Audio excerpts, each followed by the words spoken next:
Insertion. Okay, okay. So, in other words, marami siya muli nababanggit na mga issues. Pero wala pa rin siyang napapangalanan. Nandiyan pa rin po, siguro mas maganda po na hingin nyo rin sa kanya kung ano yung naging resulta sa 30-30-30. Saka yung 777. Namatay ang issue, walang anumang naimbestigahan. And at the same time, meron din siya sinabing 90% di umano ang corrupt sa House of Representatives. Pero wala pa rin siya napapangalanan.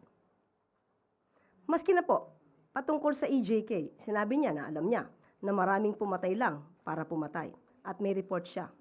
Pero hanggang ngayon ay wala pa rin siyang narireklamo patungkol sa mga nang-abuso di umano sa EJK.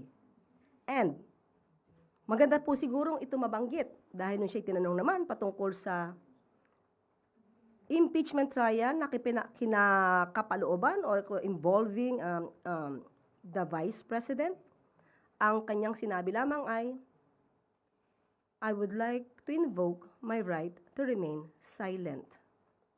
So, parang magkaiba ang kanyang panuntunan pagdating sa ibang tao at sa Vice Presidente. Next question.